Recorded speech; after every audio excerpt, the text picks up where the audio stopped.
I have Dujane and Brianna going to take questions from the room and then on Zoom. And let's start. Emily, David. You guys played the whole fourth quarter without AT. Just how did you guys feel in that rotation and trying to kind of make things work without her? I mean, we've been on the court without AT before, but it's just next person up. We said execute our offense and take care of defense the way we want to.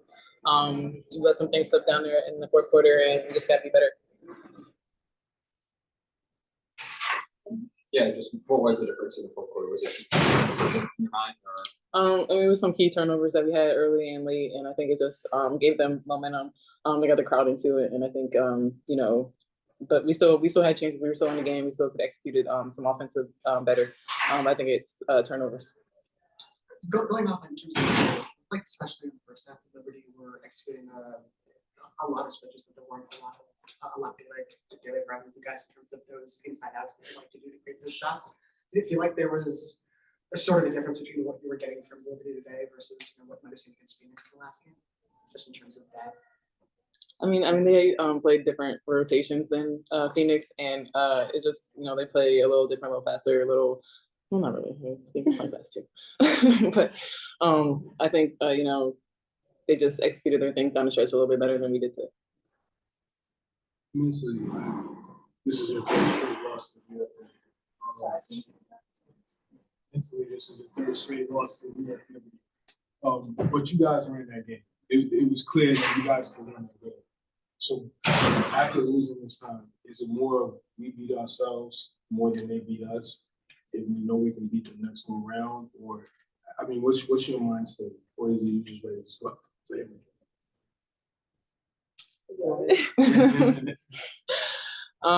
No, I mean, I think, like I said, there are some things we could have did better at the end. Definitely didn't help ourselves. But I think, every time we step up to the court against them, we're ready to go, ready to fight.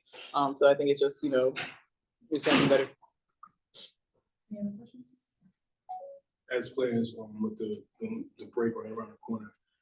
On a scale of 1 to 10, how much is it for you guys? How good is it for you guys to get that break? I know you won't technically not be doing anything, but just your body not taking the bruises and the heads. Whatever the scale, the top, whatever it is, there's, I can answer for that one first. Any other questions? I have head coach Stephanie White going to do a quick statement and then take questions. I'm obviously disappointed. I felt like our energy wasn't there to start, and then we clawed our way back into it. We had our moments, but you can't make a lot of mistakes against this team. They make you pay for it. And when we did make mistakes, they did make us pay. And it's always going to be tough for us. Being outscored 33-6 from the 3-point line, it makes it really, really tough. Puts a lot of pressure on our offense to be perfect. And that's what good teams do to you. And New York was the better team. The decision to pull AT for the fourth, was that just a rest thing, and just what kind of gave you the confidence to let them go out and finish it? Yeah, it was more like just thinking big picture, thinking the long game. She's got a pretty big event coming up. It was a pretty physical ball game, and just trying to do right, certainly by her, but also, we've got to build depth, on our team for what we want to do the second half of the season. I thought we gave ourselves chances. We couldn't quite get over the hump. Coach, beginning of the fourth quarter, they pushed the tempo. It went 5-0. And it seemed like after that, you guys was lethargic in your options. Them pushing the tempo threw you guys off, because after that, it kind of was slow getting to your opposite set. I felt like they got some runouts off of turnovers, some runouts off of long shots. We weren't back in transition defense. I felt like their pace was pretty consistent throughout the course of the game. I felt like that stretch where we got like three or four stops in a row and then turned it over 3 times. That was the backbreaker, right? Like we had opportunity to continue to close the gap. Opportunity because we had numbers in transition, and I think we turned it over 3 straight possessions, and I felt like that was the one that kind of killed us. to piggyback off that question, Coach, this is your third straight loss. Mhm. But a game like this, where it looked like you guys couldn't win the game, is it more of going into the break, is it more of we beat ourselves more than they beat you, or is it more what's your mental state after losing the storyline? Yeah, I mean, all three. We've been in position to win. You know, we've had the lead for multiple portions of the game and been in position to win and haven't been able to finish it out. You know, I don't know that I feel like we beat ourselves. They're a really good team. You know, they've got quality depth at every position. You know, they've got players that can take over a ball game in moments and knock down big shots. Did we hurt ourselves? Absolutely. Did we beat ourselves? I don't think that's the case. You just can't make a lot of mistakes against this team because they make you pay, and we made too many mistakes. Was the intention entering this game to maybe get AT a little bit more rest, or was that like a feel thing? And was there a conversation that happened during the game between the two? No, it's been it's been an intention for the last few games, just try to get her a little bit more rest as much as we can. Certainly we want to compete, we want to win, you know, but at the same time, you know, and AT is a competitor. She wants to play. So if you ask AT, she's going to want to be out there all the time. You know, and sometimes, you know, we as coaching staff just have to make decisions that are in the best benefit of our players. I'm sure she wanted to be out there. You know, I'm sure she did. But again, you know, it's the last game heading into the Olympic break, and you know, I felt like a good opportunity for everybody else to come in and get some minutes and see what we can do to build our depth too. So what made Sabrina so effective and hard to guard tonight? Tonight, I you know, she's always been a really good player, but y'all, she's gotten better. She's a different player this year. And number one, she's in fantastic shape. She's in fantastic shape. She can play a lot of minutes. She plays at a high pace and speed. Her change of speed is as good as anybody in the game, not just in our league, in the game. You know, her ability to use screens at the right angles to put you under duress. You know, her release is so quick, and she's become a better finisher going to the rim.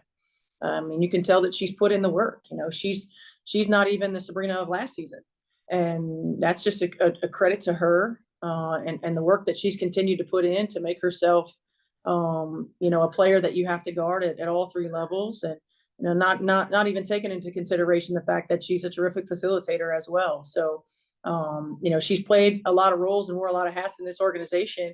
And every single year she's gotten better and putting a little bit more on her shoulders.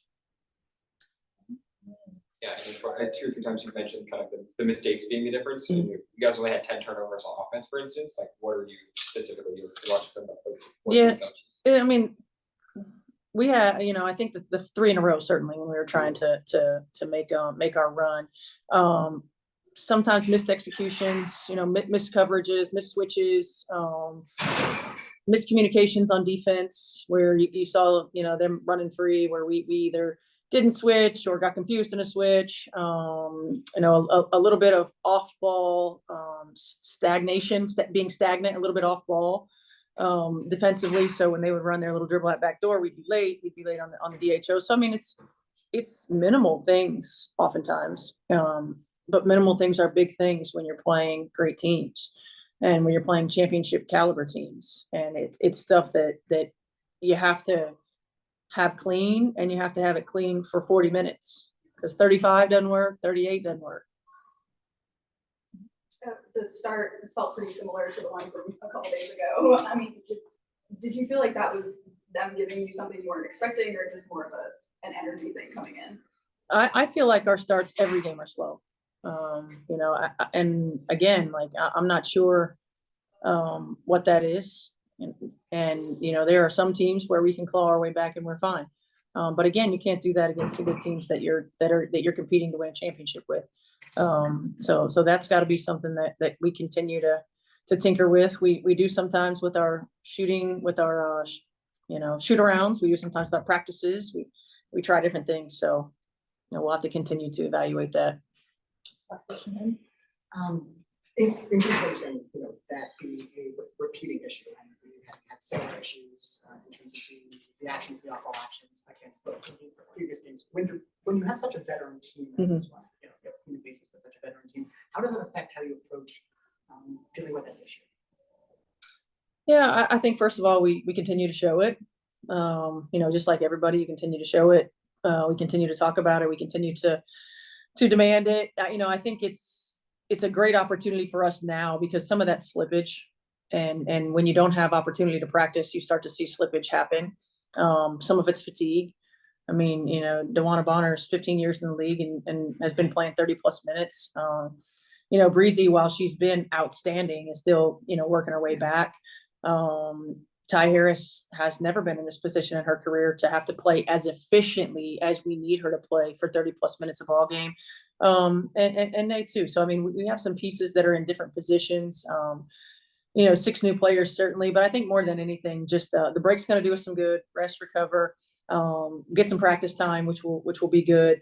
And then as a staff, we got to continue to find creative ways to address slippage because we know it doesn't get any better when we get back on the road. I mean, we're not going to be able to practice. We're playing a lot of games, nearly 4 games a week. So just like everybody else. So we've got to be able to address slippage in whatever ways that we can come up with that help our team be successful. Thank you. Thank you.